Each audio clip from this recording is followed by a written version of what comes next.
Next Curve. Hey everyone, welcome to Next Curve's reThink webcast and our Analyst Corner. I'm Leonard Lee, Executive Analyst at Next Curve, and welcome to another episode of From the Radio to the RIC with my co-host Earl Lum of EJL Wireless Research. And in this episode, we're going to be talking about Marvell's Industry Analyst Day 2023, which took place in, I think it was Santa Clara, right? Right. At their headquarters on the 5th of December.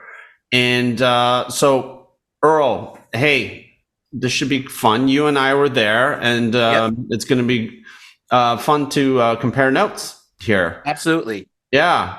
And so why don't we get started? I guess I'll ask the simple question. What did you think? And this isn't the first time you've been there, right? This is I think, like the third or fourth year that I've attended the event, either in person or via Zoom. Yeah. And definitely the theme was all about AI, as you're aware, and very little of it compared to a year ago had anything to do with wireless. So for me as a wireless guy, that was a little bit disappointing, but I learned a lot about AI and optics and photonics and everything else that Marvell does. So that was informative and important to understand as part of their overall portfolio of products. Yeah, this was my first time attending, and I've kind of covered Marvell in passing. This maybe like secondary or even tertiary company that I cover. But I, like you, were very interested last year and earlier part of this year because of their wireless offerings, right? The whole Octeon accelerator series that they had put out, and I had a chance to speak to Marvell at MWC earlier this year, and so there was a lot of excitement about the whole accelerator thing happening around Open RAN or vRAN. But yeah, exactly. I mean, they had a very complete silicon solution and a portfolio of products that essentially took it from the CU, DU, all the way to the essentially the frontal of the radio. Yeah. And then they had, I think, a partnership with ADI, if I remember correctly, on developing the rest of the reference solution for the radio. Right. And I know that you were pretty excited about their portfolio when we were at MWC earlier this year, right? Yeah. But then interestingly, and there were a lot of accelerator cards. We had Qualcomm jumping in there, and a lot of other companies coming to the table with their accelerator card offerings for inline. And then, of course, the big debate at that time was, okay, with the advent of the fourth gen, Xeon Scalable, look aside, or, there's that whole debate that was happening, and I think continues. But I was kind of taken aback by how much AI dominated the main presentation floor, the keynotes and the plenary sessions, and I missed out on the wireless session. I was in security, which no one apparently cares about. And they should, obviously, because this, as the saying goes, you're either been hacked or you will be hacked, right? From a security especially at the edge, right? Right. The RAN edge. Right. So. And I think I was disappointed that Marvell didn't get as much traction as I thought they would have on the entire Octeon portfolio for Open RAN. And it might just boil down to they maybe got outmarketed by the sheer amount of money that Intel threw at the whole thing. And I think they also, at whatever point in time, I think Qualcomm might have done a run around the edge so to speak, and got into some sockets just with whatever they were able to offer on the radio side. And one of the key areas that Marvell was missing as a standalone Marvell product solution and not a custom or semi-custom ASIC solution was the fact that they didn't have a digital front end chip that was their own. It was all somebody else's products that we're aware of, right? Like Reef Shark and other things, but they didn't have their own digital front end solution. So everything that they had stopped at the frontal within the radio. And I'm not sure if that played a key role in making a big chunk of the industry choose another solution from another vendor. Wow. It seems like I missed out on a lot in that session. Were you asking a lot of questions? Yeah. I mean, that session was, again, muted from the standpoint of where is wireless going to be. Certainly, wireless is getting more and more complicated. And I think that one of the issues in Open RAN specifically is this movement towards a 7.3 split on the frontal, where you're just pushing more and more of the intelligence into the radio, which is going to make it harder for any new radio entrants to want to come in, because you're raising the bar higher and higher and higher now with that split. It's making the frontal easier, but you're now having to do a lot more in the radio. And obviously, Ericsson would say that it should all be done, a lot of it in the radio and less of it in the DU. And, if you look at the Open RAN specs, they're not trying to support the ones that have most of the beamforming functions in the DU, because they believe it should be done in the radio. Right. Yeah. And Ericsson recently released a white paper actually about that, right? And so they're really, and of course we know that they made a, let's call it a controversial presence at Fuse earlier last month, right? Wasn't it last month? Yeah. Yes, in Spain, and they dropped that big press release right before the event, and maybe the AT&T Ericsson press release right before the Frisco, Texas Open RAN event was timed as well.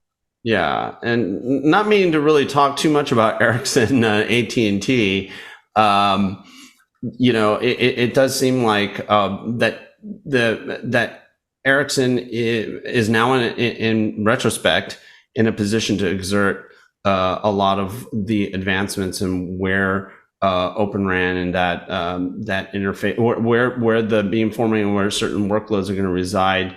They'll have a lot of say in that, simply because they actually have an environment where they can deploy the technology, scale it in a production infrastructure. Right. I mean, not to say that Marvell isn't doing well in wireless, because they still have Nokia, and despite whatever happened at AT&T, they weren't in Nokia before, so they have something of a substantial amount of unit quantity that they will be shipping compared to nothing previously. So again, it's still positive in terms of what they're doing. And again, there's Samsung is still their customer, and they're still doing stuff for Samsung. So, they're still playing in the wireless area, but more on a custom side instead of this traditional or very Open RAN portfolio of chips that they unveiled last year at the same analyst event. Oh, that's interesting. So, what were your takes on the AI side of things? Because I think having a custom workload for every AI function seems like the industry is trying to save so much energy by going to custom, because they can't build a multi-gigawatt data center, that they're so focused on efficiency now that is it efficient to make all of that silicon custom and then wait for it to spin out and then to get it into however many boxes that they want, and then you're on to the next custom spin of that design. So I think time to market is going to be key now for the server guys who want the custom chips, and how quickly can Marvell help them spin out a new design every 6 or 12 months or whatever that is, right? Yeah. And then I think one of the things that I think they did a really good job of was tying the importance of interconnect in various scales to the viability and the scalability of AI. In particular, generative AI compute, or what they call it like I call it AI compute. They call it accelerated infrastructure. Yeah. But a lot of light bulbs were going off in my head as they were doing their presentation, because a lot of it is forward thinking or maybe even aspirational, but I thought they did a really good job of positioning their optical products as well as their other interconnect products in helping analysts understand the importance of being able to connect these different AI nodes, compute nodes together in order to get that scalability as well as the efficiency that you were talking about earlier, right? But no, absolutely. I think if you looked at the photonic side and the silicon photonic side of integration in a package, the putting the DSPs in the SFP modules and QSFP modules and such. There's a lot of technology, but all of it ultimately comes down to how can you package a chip that may be a bunch of chiplets and maybe a bunch of processors and memories, either that you have or you're buying from somebody else. And the packaging side of it now is becoming at the forefront, possibly more important than the actual chip itself, because of the heat that you have in the package. And so I think the impression that I got is as we look forward to how AI computing or accelerated infrastructure, if that's what you want to call it, or data infrastructure is going to evolve, there's a lot of options available, and given that we heard a lot about like purpose built, like you were saying earlier, right? Custom, literally hinting at a custom stack for a particular model, right? That is fully optimized and integrated. When you start to hear things like that, it really makes you wonder, how much complexity is going to be enabled by the available technology, right? And one of the things that I spoke to Noi Nguyen about, who is the EVP of optical, was because he had mentioned inter data center connections, right? And how does that play out in the edge? And I don't know if he really understood what I was getting at, because he's a really data center. It seemed to be a very data center focused individual. But they're doing all this stuff on the RAN, right? They have offerings with the accelerator cards and custom ASICs for the RAN. There's a lot of dots to be connected, but that might be one of the other expansion opportunities for the company. I think maybe in the next few years, and who knows how this generative AI stuff is going to play out. You know what I'm saying? And I think one of the things that they've done very well is in a very short period of time, diversified their business, and it looks like at least they have options depending on how things turn out over time in what I consider, and I think most people will agree, a pretty volatile and fluid ICT industry. I think one of the things to consider is very few companies out in the world today have the capability to get to a process node where you're going to be down at 2 nanometers. And so they're at the bleeding state of the art when it comes to the process nodes. I think they're at the state of the art when it comes to the packaging, which is just as critical as that process node. And the other thing that's kind of interesting is if you look at all of this customization what happens to a standard CPU or GPU from Intel or from NVIDIA? Yeah. If every one of the major server customers that Marvell is working with wants a custom chip, are they also making custom GPUs and some custom CPUs, or are they going to be left out of this next generation of hardware because of this customization? Yeah. Yeah. I mean, And what are the implications for the overall industry in terms of, is standard now, or as my son would say, basic?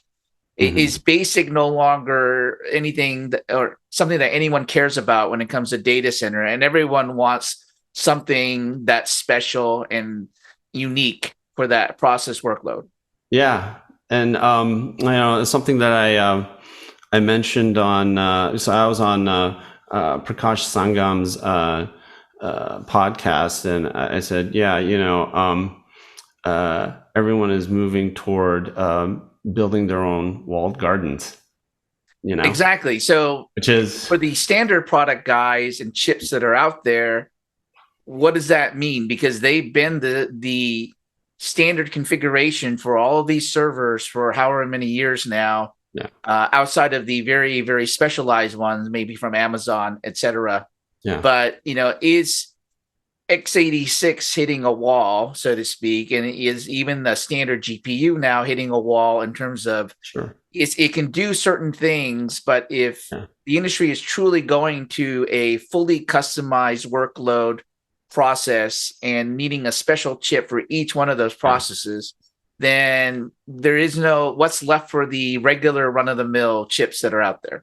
Yeah. I mean, I think everyone's going to have to gravitate towards some ecosystem or the singularities that are putting together competitive heterogeneous compute offerings, right? Because it's not just one or the other. I just recently posted that it's not about AI compute and general purpose x86 kind of compute. It's both, right? Right. And for some reason in the industry, we talk about one or the other. It's like, I think we're very winner takes all kind of a mentality within the industry, and it's not just black and white. There's a lot of gray. Oh, yeah. I mean, in fact, everything is gray. Right. And I think it's kind of dangerous to and misguided to think that the world is going to be black or white. It's trillions of shades of gray. So anyway, not just 50. Yeah, not just 50 is not sufficient. We need to scale way beyond 50 on shades of gray. Exactly. But again, it's an interesting concept of this customization path where the chip industry historically on the data center side has only been custom to the big guys, but it seems like everyone now wants custom no matter who they are in that role. Yeah. And so what are you expecting for 2024, which is just like literally a couple of weeks away? In terms of wireless, or in terms of what? Well, Marvell in general, and then talk about wireless specifically. I think for Marvell, they're going to be fairly well positioned with their technologies and with the chips and the partnerships that they have. I think the question is going to be, is there enough demand on the end market side to really drive that from a financial perspective for the company? Or are we in a waiting game through most of 2024 for everyone in the industry, not just Marvell, in terms of when do these chips come out? When do they tape out? When are they going to recognize revenue? They certainly are at the bleeding edge of everything on a technology side. It's just, what's the timing of any of this stuff is the important issue that no one knows at this point. Yeah. For me, I think the biggest challenge that Marvell is going to have is, going back to what I said earlier, is dealing with the volatility. And one of the comments I made in our little group vlog at Marvell was their ability to pivot around a technology portfolio. I think their true ability to do that is going to be very important. Because I think next year is going to be a pretty fluid and tumultuous one, especially for generative AI, as there's going to be an inevitable shakeout and shakedown, right? And so, how quickly can they adjust their business focus to capitalize on shifting demand, shifting supply, shifting, a lot of stuff, shifting architectures, right? Yeah, I I think that's going to be Will for them. Will's going to have a lot of balls juggling in the air in terms of the custom group, but Yeah. if they do it right, it may be an advantage that they can leverage that some of the other players can't. Yeah. Yeah. So that ability to quickly react to whatever the customers are looking for and be able to spin out a chip and get it out into the marketplace. And because of that heritage that they have already in working with a lot of partnerships and their customers, that may prove to be a very important attribute as we get into a much more volatile marketplace going into 2024. Yep. Cool. Well, hey, thanks for sharing your thoughts. Thanks for having me, as always. Yeah, yeah. And so everyone, make sure to follow Earl Lum and EJL Wireless Research at www.ejlwireless.com. And, for anything wireless, he is the man, the legend. And please subscribe to the Next Curve YouTube channel. The easiest thing to do is subscribe to the Next Curve Research Portal and Media Center at www.next-curve.com for the tech and industry insights that matter. Until next time, keep it real, and we will see you at the next, maybe next year. Absolutely. Right? So happy holidays. Happy holidays. And happy new year.